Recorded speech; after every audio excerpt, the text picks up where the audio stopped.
Salut les gars, j'espère que vous allez bien. Aujourd'hui, on va parler des comportements qui rendent séduisants donc pour un mec. Et c'est pas forcément ce que tu crois. Bon, il y en a des bateaux, hein, mais j'essaie d'être exhaustif. Bon, le premier, c'est la confiance en soi. Alors, c'est assez évident. Euh, en fait, une confiance en soi, c'est être à l'aise avec soi et avec les autres c'est parce que tu connais ta propre valeur. Et donc, t'es pas dépendant de comment de... que les autres t'approuvent, que les autres soient d'accord avec toi, que les autres te donnent une valeur finalement. Alors comment développer la confiance en soi? C'est quelque chose qui est assez difficile à faire, hein, mais tout est possible heureusement. Eh ben, la confiance en soi, c'est un moment où tu décides de ne plus être, de ne plus dépendre de comment les gens te perçoivent. Ils sont peut-être pas d'accord avec toi, ils ont peut-être une mauvaise opinion de toi. Déjà, ça sert à rien de les continuer à te côtoyer. Je veux dire, si c'est pas tes amis, ça sert à rien. Si c'est tes amis, il faut en parler parce que c'est pas normal qu'ils aient une mauvaise opinion de toi s'ils sont tes amis. Et la valeur ne vient pas des autres en fait, la valeur vient de toi. Toi en tant que tel, même s'il y avait personne d'autre, tu existerais et tu aurais une valeur euh, à part entière. Il faut le savoir, il faut comprendre que oui, la vie c'est être en relation, en comportement social avec les autres la plupart du temps, c'est comme ça que les sociétés fonctionnent, mais ça ne veut pas dire que parce que tu fonctionnes avec eux, que c'est eux qui te donnent une valeur. Il faut comprendre que eux, ils donnent une valeur par rapport à leur billet, par rapport à leur valeur. Toi, selon tes propres valeurs, tu as déjà une valeur. Parce que, en fait c'est un peu redondant parce que c'est tes propres valeurs qui te jugent toi-même. Donc, ce sera d'office positif parce que c'est tes propres valeurs qui font que toi tu existes. Enfin bref, c'est un peu philosophique, mais ce que je veux dire, c'est que la confiance en soi, normalement, en fait, existe déjà par défaut. C'est juste qu'on la perd de temps en temps parce qu'on croit que ce que disent les autres est vrai. Parce qu'on croit que notre coupe de cheveux n'est pas bien, alors on n'est pas bien. Parce que on a dit quelque chose de qu'on trouvait drôle, mais qu'en fait les gens trouvent pas drôle. Si t'as de l'humour noir, il faut l'assumer. Il faut comprendre que parfois ça peut blesser, ça c'est sûr, c'est un autre débat.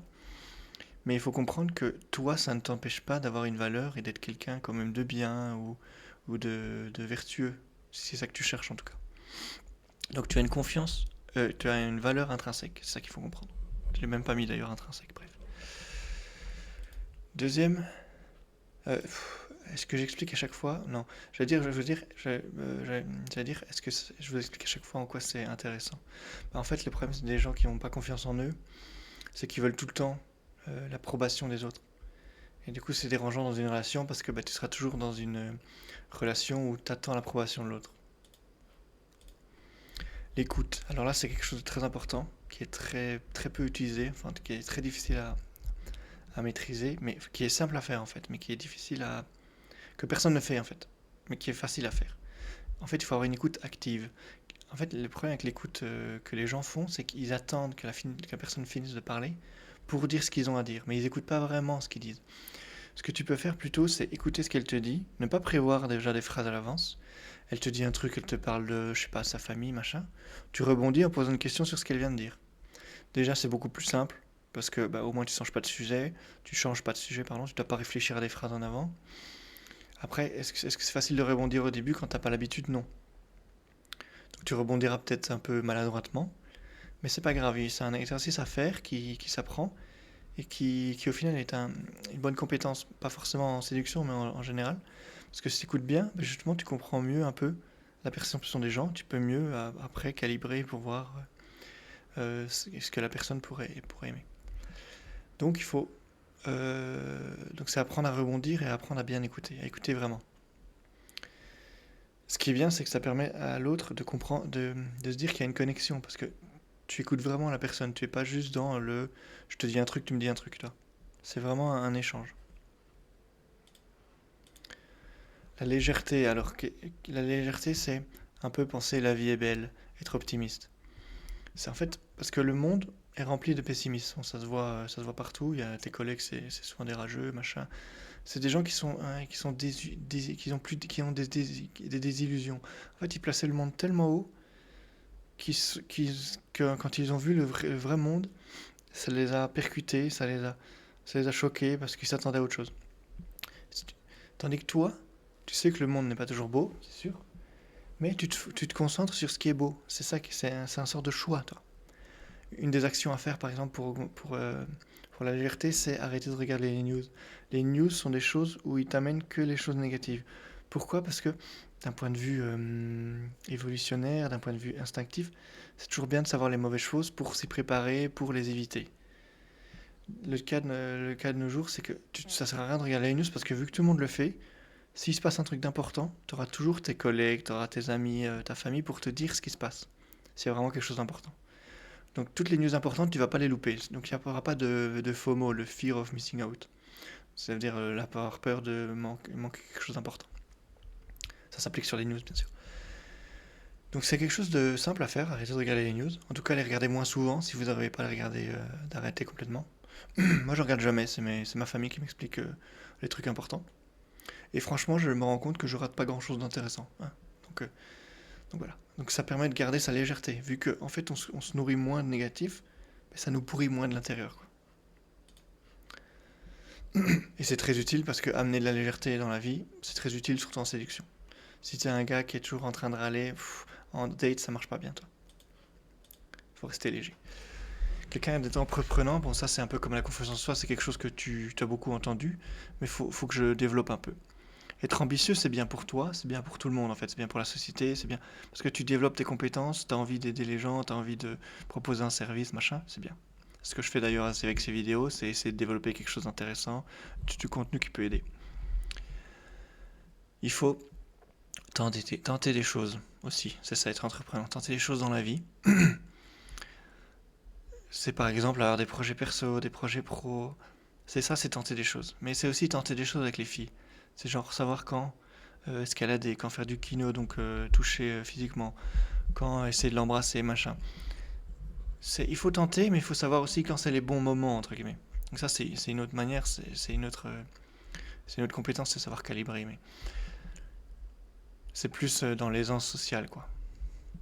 Euh, c'est un peu le être détendu qui sera après. C'est parce que c'est un être détendu que je développe beaucoup, mais je vais en parler après, donc je vais garder ça sur le côté.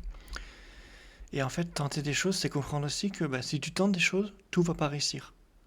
Il faut accepter les rejets, du coup, il faut accepter l'échec, il faut accepter le fait que tout n'ira pas toujours bien, mais c'est pas grave.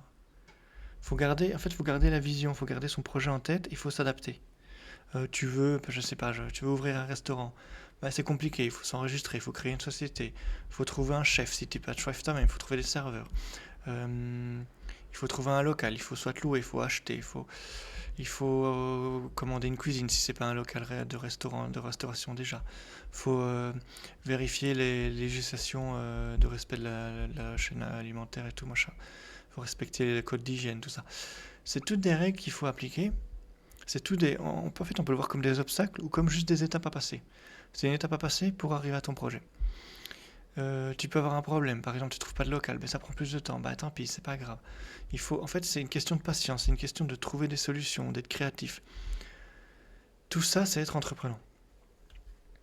Pourquoi ça plaît aux filles? Je l'ai pas mis comme point, mais en fait, ça plaît à tout le monde d'être entreprenant.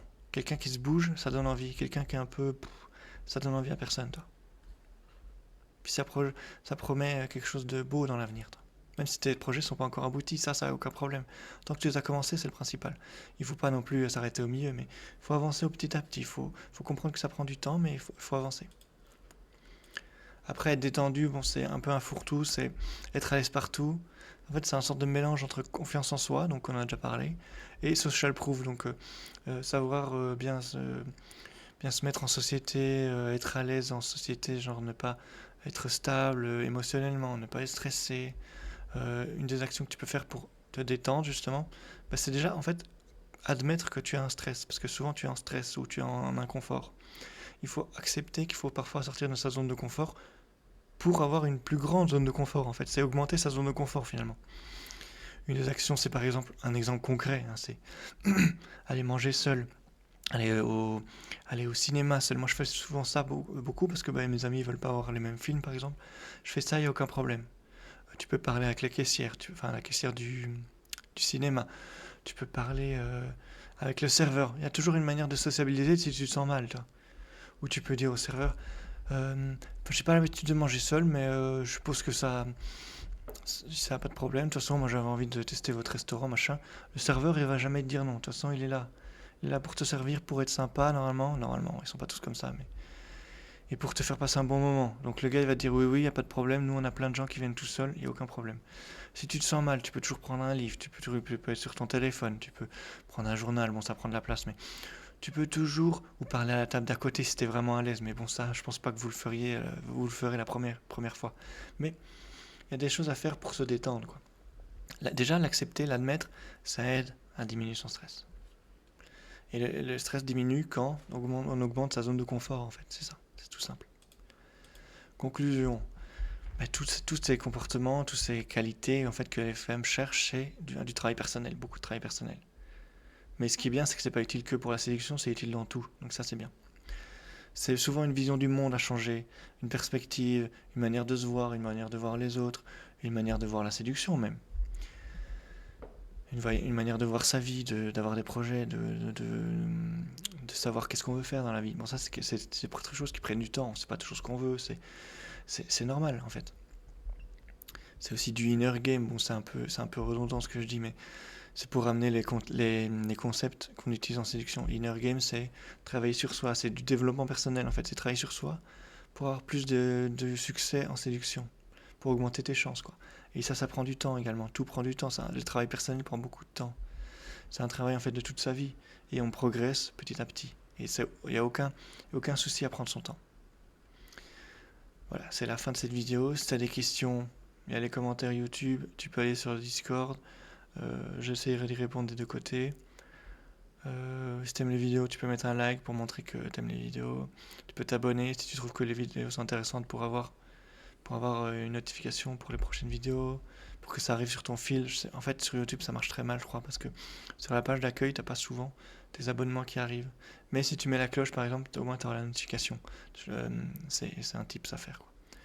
Surtout si tu as beaucoup de notifications, beaucoup d'abonnements, essaye de mettre les notifications sur les choses qui t'intéressent vraiment.